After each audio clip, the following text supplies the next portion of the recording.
The boardroom felt colder than it should have been that morning. My Uncle Marcus slid the partnership agreement across the polished oak table, his gold watch catching the fluorescent light. I picked up the document with steady hands, even though my heart was already racing. I scanned the first page, then the second. Then I flipped through all 12 pages twice. My name wasn't anywhere on it. I looked up at the faces around me. My uncle, my cousin Derek, my older brother Kyle. They all avoided my eyes except Derek, who met my gaze with something that looked almost like pity. "This is the best structure for everyone," he said quietly. My brother nodded, still not looking at me. My throat felt tight, but I kept my face neutral. I'd learned early that showing emotion in this family was like showing blood to sharks. "Where's my equity?" I finally asked. My voice came out steadier than I felt. My uncle sighed like I'd asked something unreasonable. "We'll discuss compensation separately, Maya. This is about the legal structure." But I already knew. This wasn't about structure, this was about erasing me. "You're still family," my uncle said, leaning back in his chair like this conversation bored him. "You'll be taken care of, we're not throwing you out." But the partnership percentage I'd earned over 3 years, gone. The senior title I'd been promised, given to Derek instead. The profit-sharing bonus that was supposed to start this quarter, restructured to exclude me. My chest burned, but I kept my hands folded on the table. "This isn't personal, Maya," Kyle added. My own brother. "It's just business." I wanted to laugh. Nothing about this was business. This was my family choosing money over me, and they didn't even have the decency to pretend otherwise. I thought about all the late nights I'd worked while Derek left at 5, all the client relationships I'd built from nothing, all the times I'd covered for Kyle's mistakes without complaint. "When did you decide this?" I asked. The silence that followed told me everything. This hadn't been a recent decision. They'd planned this for months, maybe longer, and not one of them had thought to warn me. "My name is Maya Torres, and I was the reason our family business was still standing. 3 years ago, our commercial real estate firm was bleeding clients. My uncle had mismanaged relationships. My brother had fumbled deals. Derek spent more time golfing than working. I was 24 and fresh out of business school when I walked in and found a mess disguised as a company. I rebuilt everything. I created systems for client retention that actually worked. I landed contracts my uncle had thought were impossible. I turned us from a struggling local firm into something people respected. And I did it without drama, without demanding credit, because I genuinely believed family meant something. I believed that loyalty went both ways. I believed that hard work would be recognized. I was so stupidly wrong. Now I sat in this boardroom staring at a contract that had everyone's name but mine, and I finally understood. I wasn't their partner, I was their workhorse. And the moment I became expensive to keep, the moment I expected to be treated as an equal, they decided I was disposable. It hadn't started in that boardroom. It had started years before I even joined the company. I was 16 when my father died. He'd been the heart of the business, the one person who kept my uncle's ego in check and actually cared about doing things right. After the funeral, my mother sat me and Kyle down in our living room. Her eyes were red, but her voice was steady. "Your uncle is taking over the business," she said. "We need to support the family right now. That means being patient, being helpful, not making waves." So I was patient. I helped without asking for anything back.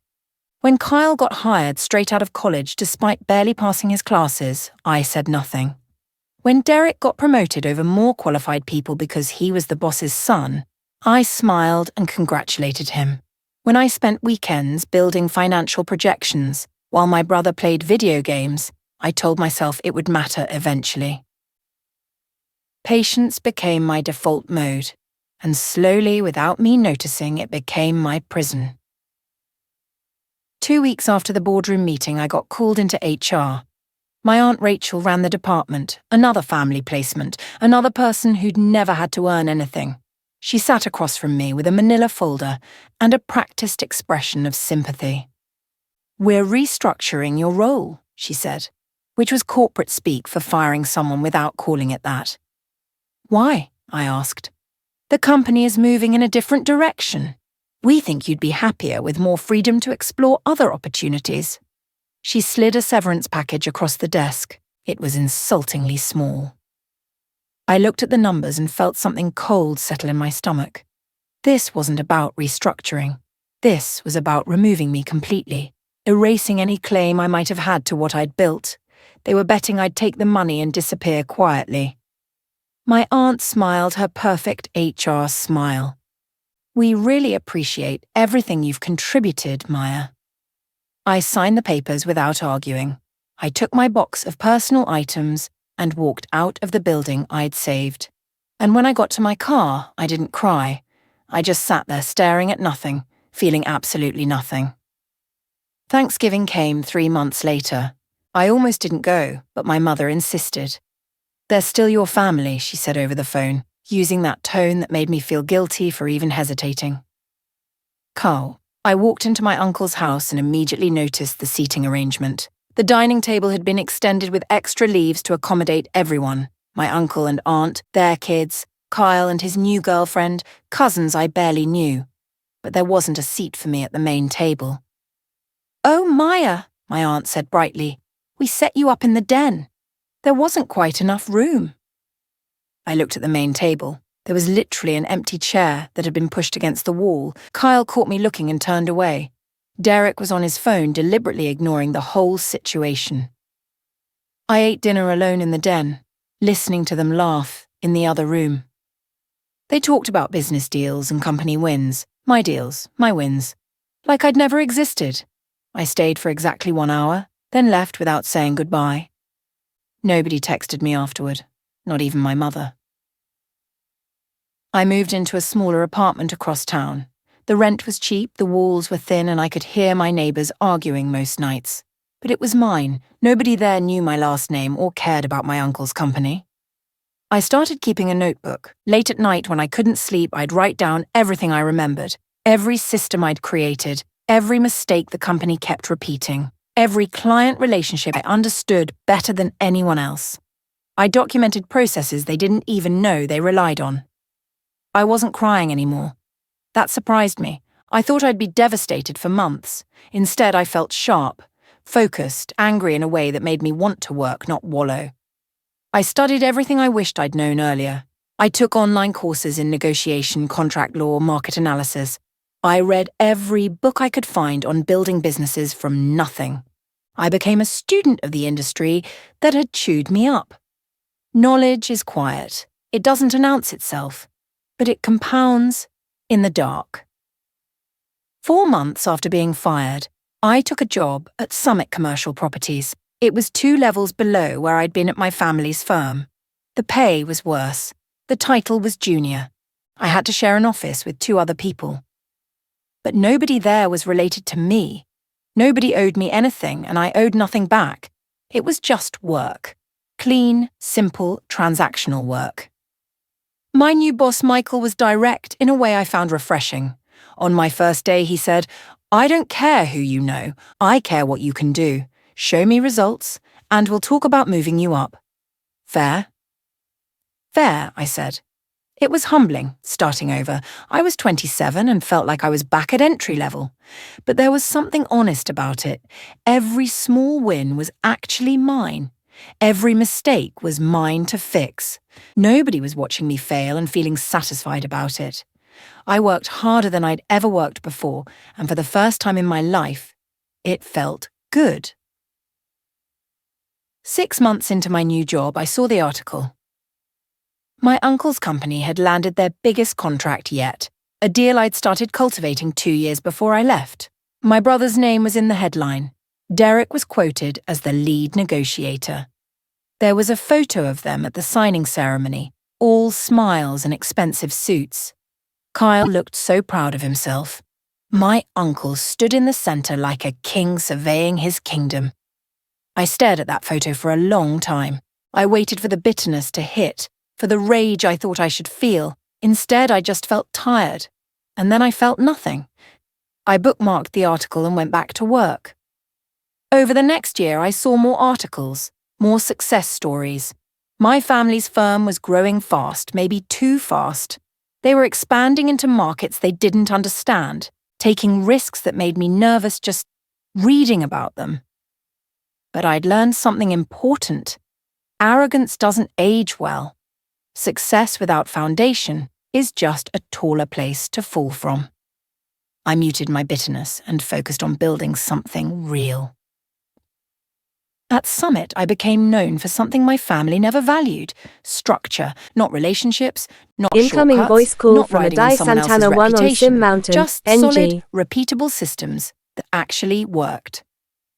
I Incoming voice created a call from client Adai intake Santana process that 1 on increased our Sim conversion Mountain, rate by NG. 40%. I built retention protocols that turned one-time deals into long-term partnerships.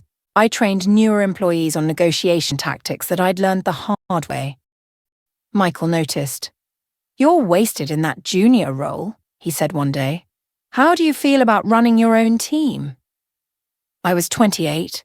6 months ago, I'd been sharing an office and making cold calls. Now I was being offered a management position. Incoming voice I'd call like from that, Adai I said Santana 1 on carefully, Sim Mountain, but I want to earn NG. it properly. No favours. Michael laughed. Incoming "Maya, you've voice already call from earned Adai it. Santana I'm 1 on just Sim catching up." Mountain, NG. The promotion came with real responsibility and actual respect. People listened when I spoke. My ideas got implemented because they were good, not because of whose last name I carried. Power doesn't announce itself. It just accumulates quietly until one day you realize you have it. 2 years into working at Summit, a recruiter called me about a flashy position at a major firm. The title was impressive, the salary would have doubled my income. 6 months ago, I might have jumped at it.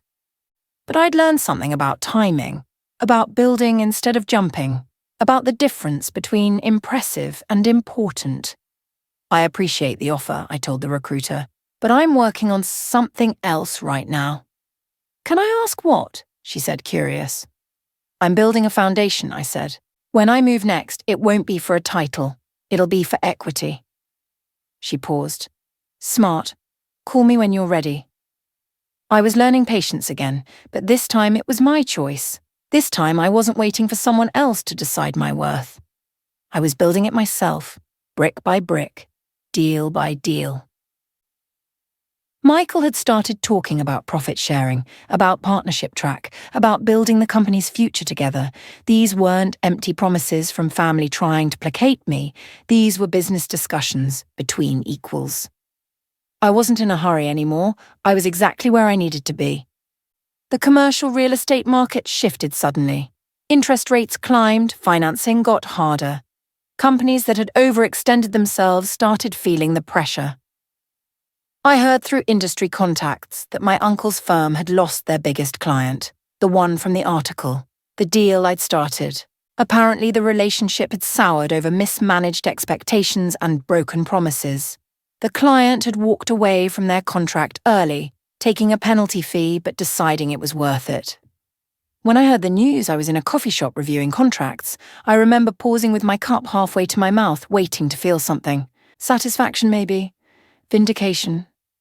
But I felt nothing, just a distant recognition that consequences were starting to catch up with decisions made in that boardroom 3 years ago. I finished my coffee and went back to work. Their problems weren't my problems anymore. That same quarter, I closed the biggest deal of my career, a mixed-use development project that had been in negotiation for 8 months. The client was difficult, the terms were complex, and 3 other firms had already failed to land it.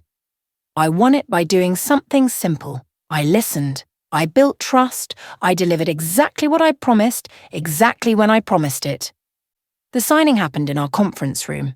No ceremony, no photos for social media, just Michael giving me a firm handshake and a nod that meant more than any award. "That's how it's done," he said simply. My team congratulated me.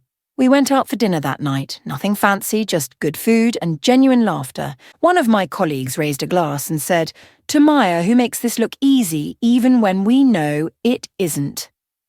Respect felt better than revenge. Recognition earned through competence felt better than anything I'd ever gotten from my family. But I knew my story wasn't finished yet. The market was still shifting, and storms were still brewing. I got invited to speak at a regional industry conference. The topic was sustainable growth in volatile markets, something I'd become quietly known for. I almost said no. Public speaking had never been my strength. But Michael encouraged me. People need to hear your perspective. You've built something real while everyone else was chasing quick wins. The day of the conference, I stood backstage feeling nervous.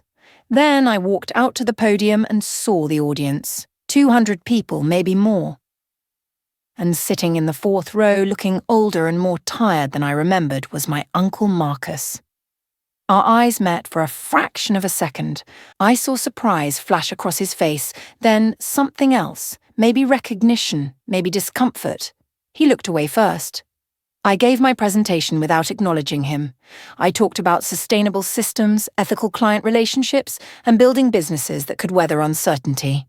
I talked about the importance of foundation over flash. When I finished, the applause was genuine. People came up afterward with questions and business cards. My uncle stayed in his seat, then slipped out a side door. Recognition, I realized, is louder than confrontation. Success is louder than anger. The market kept tightening. More firms started struggling. I began hearing my uncle's company mentioned in worried conversations at industry events. Always carefully, always vaguely, but the concern was real. They were looking for lifelines. I heard through mutual contacts that they were calling everyone they knew, trying to restructure deals, looking for emergency financing. My name came up in those conversations. "Isn't Maya Torres your niece?" Someone had apparently asked my uncle at a networking event. I heard he'd just nodded and changed the subject. People started approaching me indirectly, testing whether I'd be willing to help. "Your family's firm could use someone with your expertise," a colleague mentioned casually over lunch. I just smiled and changed the subject. I wasn't being vindictive. I wasn't sabotaging them or spreading rumors or celebrating their struggles. I was simply doing nothing. And sometimes nothing is the most powerful response. They'd made their choice years ago. Now they had to live with it. A merger opportunity crossed my desk at Summit. A larger firm wanted to acquire us, and Michael had asked me to review the financials and market position of all the companies involved. I was going through the documentation when I saw a familiar name in the risk assessment section. My uncle's firm was listed as a potential acquisition target, flagged as high risk due to overextension, client loss, and unstable leadership. I stared at that page for a long moment. I could have flagged it for deeper investigation. I could have provided inside knowledge about their weaknesses, their patterns, their mistakes. Instead, I closed the file and moved on to the next company. Their fate wasn't my responsibility. It had stopped being my responsibility the moment they'd pushed that contract across the table without my name on it. Not my problem. Not my family. Not my concern. The merger talks eventually fell through for unrelated reasons, but I never looked at that file again. The collapse when it came wasn't dramatic.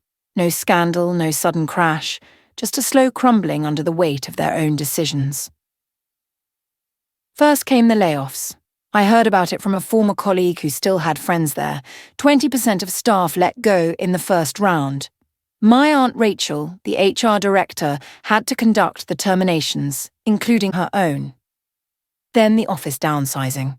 They moved from their prestigious downtown building to a smaller space in a cheaper neighborhood. The website got updated less frequently.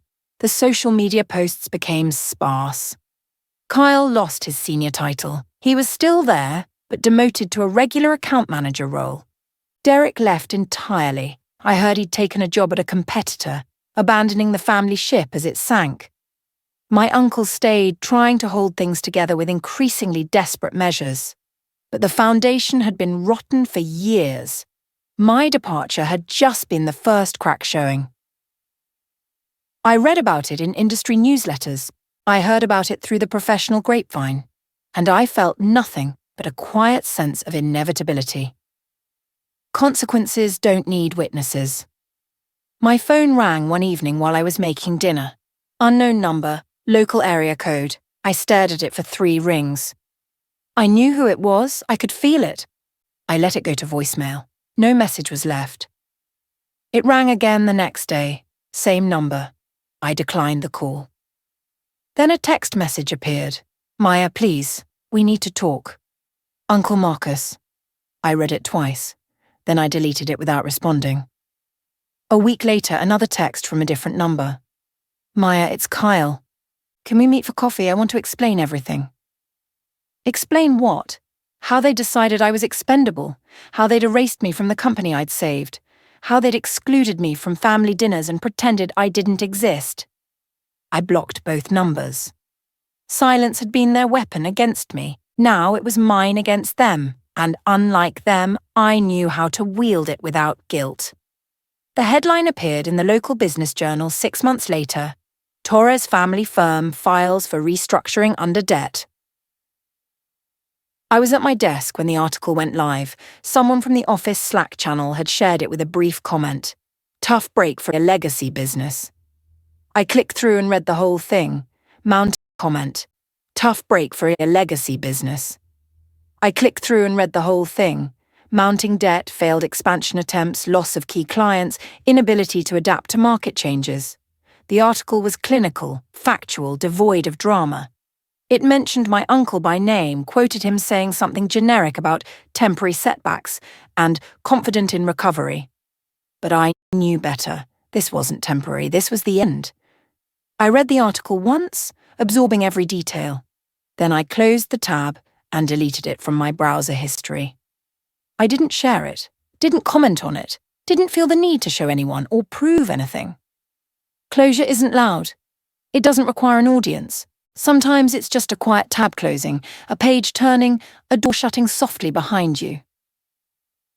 3 months after that article, Michael called me into his office. I'd been with Summit for nearly 4 years. I'd built a team, grown our client base, and helped position us as one of the most stable firms in a chaotic market. We're restructuring equity distribution, Michael said. My stomach tightened before I could stop it. Old trauma. Old wounds. But then he smiled. I'm offering you a partnership stake, 5% to start with clear benchmarks to grow it. You've earned this 10 times over. I stared at the contract he slid across the desk. My name was right there at the top. Real equity, real ownership, real partnership. This is what you deserve, Michael said. Not because you're related to anyone, not because of favours or politics, because you built something worth owning. I signed that contract with a steady hand, and when I walked out of that office, I felt something I hadn't felt in years. Genuine pride. This was what they couldn't take from me. This was what I'd built from nothing in the ruins they'd left me in. This was mine. The letter arrived at my apartment on a Tuesday. Expensive stationery, my uncle's handwriting. I almost threw it away without opening it, but curiosity got the better of me. It was 3 pages long, lots of words about regret and difficult decisions and family bonds. Not once did it say, I'm sorry. Not once did it take actual accountability. It was an apology in form only, empty of substance. The last paragraph asked if we could meet for lunch, to talk about everything that happened and find a way forward as a family. I read it standing by my kitchen counter. Then I folded it neatly, put it back in the envelope and placed it in my desk drawer. I didn't respond, didn't call, didn't text. Forgiveness doesn't require access. I could forgive them for my own peace without giving them a place in my life. Those 2 things weren't connected. They wanted absolution without consequences. They wanted reconciliation without change. They wanted me to make them feel better about what they'd done. But I didn't owe them comfort. I didn't owe them anything. I stood in my new office on the 12th floor, looking out over the city. Floor-to-ceiling windows. Enough space for a real desk and a comfortable chair and bookshelves I'd actually filled. Sunlight streamed in, warm and bright. It was quiet, peaceful, mine. No family drama, no politics, no wondering if people respected me or just tolerated me because of whose niece I was. No watching my words, calculating every interaction, trying to prove I deserved to exist in a space I'd built. My assistant knocked softly. "Your 2 o'clock is here." "Thanks. I'll be right there." I turned away from the window. I had a full afternoon of meetings, clients who'd chosen to work with me, a team who'd chosen to follow my leadership, partners who'd chosen to invest in my vision. Every relationship in my professional life now was based on choice and merit. And that, I realized, was the ultimate flex. Not the office, not the title, not the equity, though those mattered. The flex was peace, self-respect, freedom from people who'd never valued me. I heard about the final dissolution through the same industry channels where I'd tracked their decline. Torres Commercial Real Estate officially closed its doors after 43 years in business. No scandal, no dramatic implosion, just quiet failure. The assets were liquidated to pay creditors. The remaining staff, barely a dozen people by the end, were let go with minimal severance. My uncle retired with nothing but debt and a damaged reputation. Kyle took a job at a firm 3 states away, starting over at 35. Derek, I heard, was doing fine. He'd jumped ship early enough to land somewhere stable. He'd always been good at saving himself. I read the closure notice and felt a strange sense of completion. Not satisfaction exactly, not joy, just recognition that a chapter had ended the way it was always going to end. Arrogance finishes itself. You don't have to do anything. You just have to step back and let physics take over. They'd chosen short-term gain over long-term foundation. They'd chosen ego over ethics. They'd chosen money over people. And now they had nothing. People sometimes ask me what I learned from everything that happened. They expect me to say something about perseverance or strength or never giving up. But the truth is simpler than that. I learned that being betrayed doesn't destroy you. It reveals you. It strips away the illusions you've been carrying about family, about loyalty, about who deserves your energy. I learned that the people who hurt you don't have to be villains in your story. They can just be flawed people who made selfish choices. You don't have to hate them. You just have to stop giving them power over your peace. I learned that success built on shortcuts eventually collapses, but success built on actual competence compounds forever. Most importantly, I learned that they didn't destroy me. They freed me. They freed me from the obligation to sacrifice myself for people who'd never sacrifice for me. They freed me from a toxic environment I'd convinced myself was normal. They freed me to build something real. The betrayal hurt, the exclusion hurt, the erasure hurt. But freedom compounded into something worth more than anything they could have given me. I don't look back anymore, not with anger, not with longing, not with anything. My mother calls sometimes. We have careful conversations about neutral topics. She never mentions the business or what happened. Neither do I. Some relationships survive by staying shallow, and I've made peace with that. I haven't spoken to Kyle in 3 years. I haven't seen my uncle since that conference. I don't know where Derek is, and I don't care to find out. They're not part of my story anymore. They're just people I used to know who taught me expensive lessons about who to trust. I built a life they can't reach, a career they can't diminish, a sense of self they can't shake. When people betray you for money, let them keep it. Don't fight for scraps from people who never valued you. Don't waste energy proving yourself to people who've already decided you're disposable. Just walk away. Build something real. Build it clean.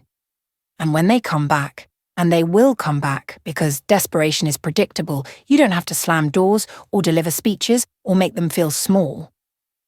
You just keep walking forward because you already won. The best revenge isn't revenge at all. It's becoming someone so completely whole that their absence becomes irrelevant. And I did exactly that.